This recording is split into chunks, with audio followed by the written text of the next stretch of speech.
Hello, I'm Maciej, Mikos, and you're watching World Talks. US President Donald Trump is putting more pressure on Kyiv as peace negotiations over Ukraine enter their decisive phase.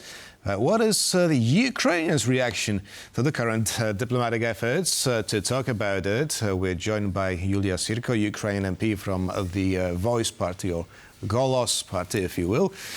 Good afternoon. Hello, good afternoon. Do you, as an MP, as Ukrainian, do you feel the end of war is near? No, we are living a completely different reality. And I don't know, maybe Trump or Europe think that the war will be ended. But what we can see that the war is going on at a hot phase. Every day strike on the civilian infrastructure, destroying energy mostly and critical infrastructure. And it's a hot phase on the front line, on the battlefield. So we don't see any improvements or any, so to say, signs of the end of the war.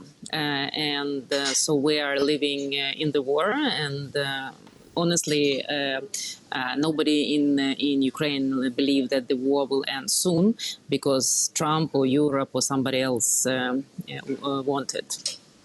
Really? Don't you feel like Donald Trump and Vladimir Putin can strike a deal over the heads of Ukrainians to stop the bloodshed in Ukraine? Probably they can. What we can see in the world history as well as in the recent history, that they can do any deals. But if it will be sustainable or it will end the war, I have doubts. Because we have war from starting 2014. So this war started in 2014. It's already 11 and a half, almost 12 years.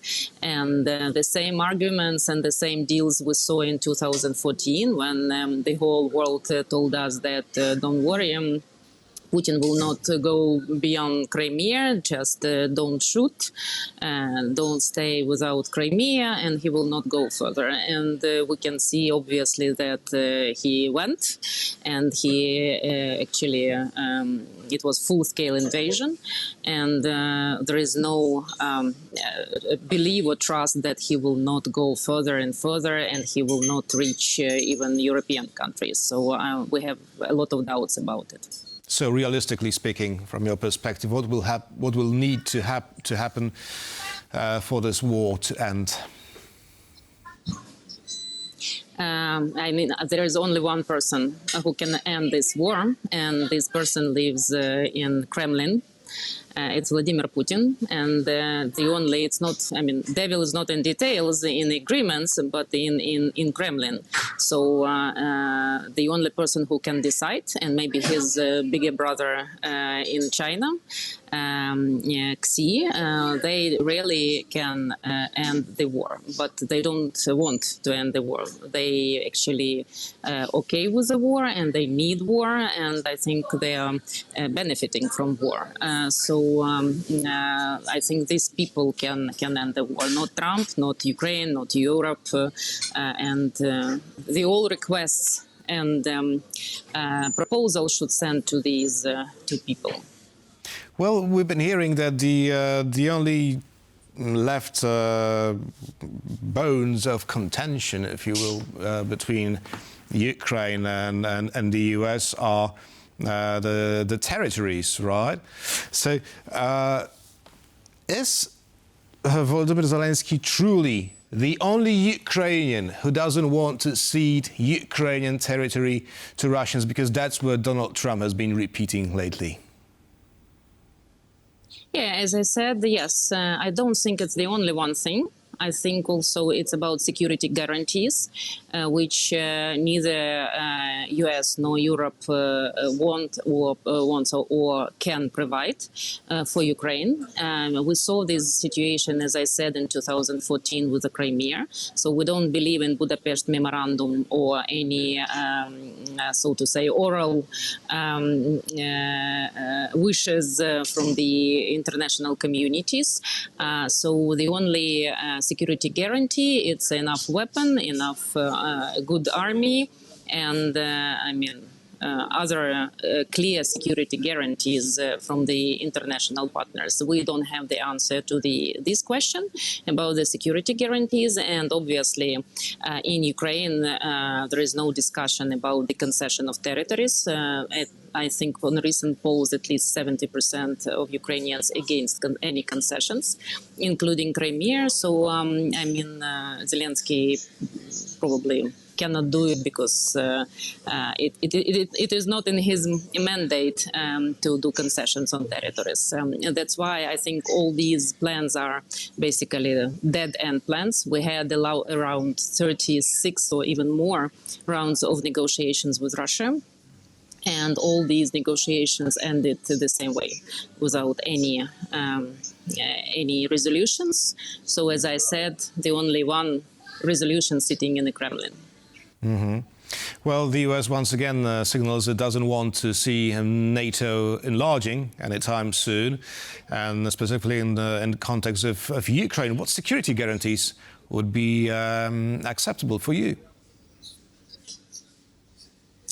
First of all, we are okay with only one article in the NATO agreement. It's article number 5. If somebody can guarantee that they will provide us with enough weapon, with enough army and then boots on the ground, it is a security guarantees, but not Budapest Memorandum we had previously, where de facto all parties, all signatories violated this Budapest Memorandum. The security guarantees should be firm, understandable, and security guarantees, the only one security guarantees is guarantee when you can implement it. Mm-hmm. I see. Now, we have a quote from Vasyl Bodnar, Ukrainian ambassador to Poland. I would like us now to listen to what Mr. Ambassador had to say. Neither Vladimir Putin nor Russia have nothing to do with NATO membership of Ukraine.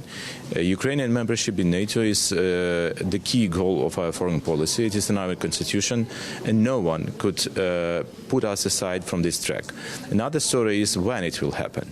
Now we are in discussions with all our partners, and it's dependable on Ukraine and on the NATO partners to decide whether and how Ukraine will become a NATO member. The whole system of resilience of Ukrainian society and Ukrainian state will be very fruitful for the whole NATO countries, because today NATO is actually a little bit on the backside of the today's situation. Yes, helping Ukraine, but we need a strong signal that Ukraine will be, as it was in Bucharest summit, the NATO member, and it should be proved by practical deeds.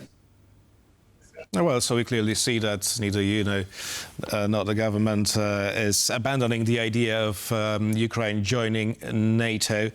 However, it doesn't seem very much likely under Donald Trump's administration.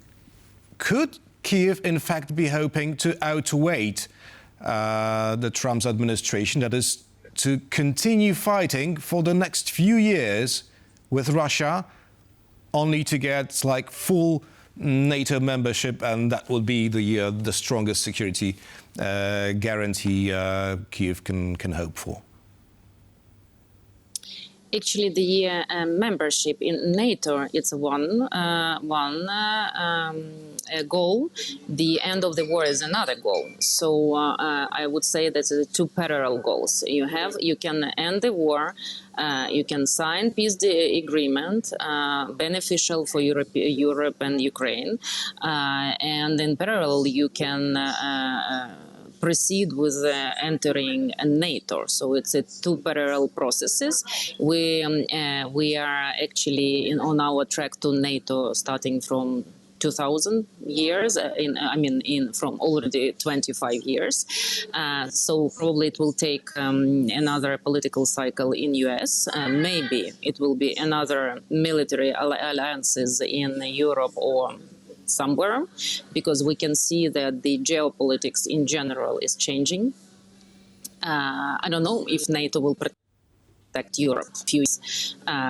So it's also a big question mark. If nobody trusts and believes NATO, then probably it should be replaced by a more strong military alliance, which will protect Europe and European nations against Russia, China, and many other aggressive neighbors and not neighbors.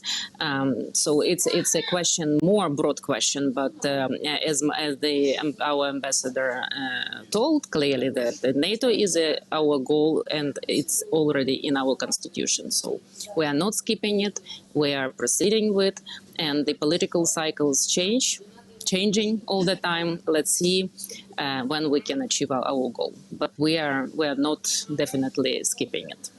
One last question, briefly, please. Now, the US would like to see elections in Ukraine. Now, in this context, what do you think about the raises for Ukrainian parliamentarians to stop them from being bribed?